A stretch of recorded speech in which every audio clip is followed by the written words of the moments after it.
সাধুর মূল বৈশিষ্ট্য হচ্ছে ৫টা। মাত্র ৫টা ইন্দ্রিয় যারা কন্ট্রোল করতে পারছে। এর ভিতরে প্রথম আছে নেত্রেন্দ্রিয়, যে আমি যে জিনিসটা দেখব সেটা যেন সুদেখা হয়, আমার দর্শনটা যেন সুন্দর হয়, ভালো হয়। একটা সুন্দরী মেয়ে রাস্তা দিয়ে হেঁটে যাচ্ছে, আমি তার সৌন্দর্যটাই যেন উপভোগ করি, এবং সে মাতৃরূপে তাকে সৌন্দর্যটা উপভোগ করতে হবে, তার দিকে কুনজর দেওয়া যাবে না।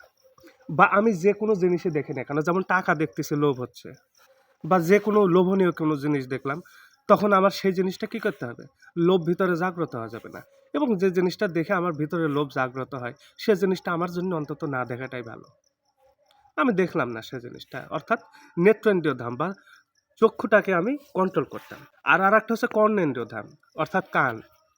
কানের যে বিষয়বস্তুটা, অনেকে অনেক রকম লোভ, হিংসা, তারপরে অহংকারমূলক কথাবার্তা বলবে, যার দ্বারা আমার ভিতরে অহংকার জাগ্রত হতে পারে। সে কথাগুলো আমার কানে যদি প্রবেশ করেও, প্রবেশ তো করবেই, না করার তো কিছুই নেই, কিন্তু কি করতে হবে, সেটাকে তড়িৎ শক্তিতে অর্থাৎ বিদ্যুতিক গতিতে দ্রুত সেখান থেকে আমার মস্তিষ্কের ভিতরে যে প্রবাহমান যে জায়গাটা, সেই জায়গা থেকে দ্রুত ডিলেট করে ফেলতে হবে, মুছে ফেলতে হবে। তাহলে দেখা যাচ্ছে আমার কানটাও সঠিক থাকবে, শ্রবণেন্দ্রিয় সুন্দর থাকলো। আর আরেকটা হচ্ছে বাক্যেন্দ্রিয়, অর্থাৎ বাক্যেন্দ্রিয়র বিষয়টা হচ্ছে মুখে, অবস্থানটা হচ্ছে মুখে।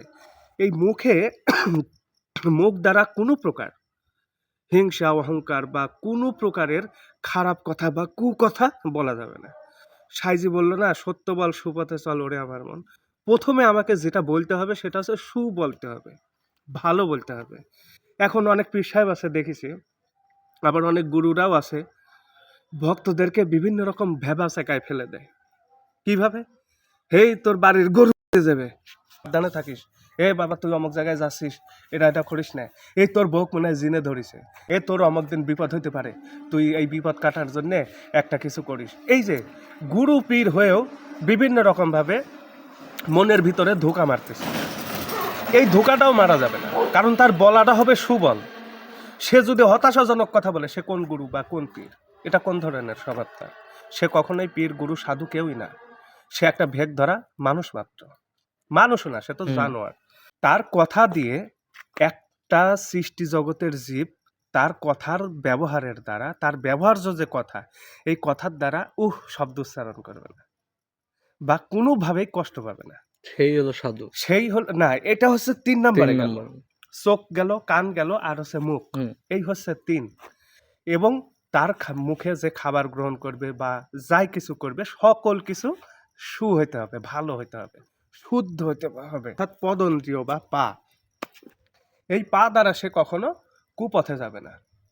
বললো না সত্য বল, সুপথে চল, তাহলে চলতে গেলে পা লাগবে।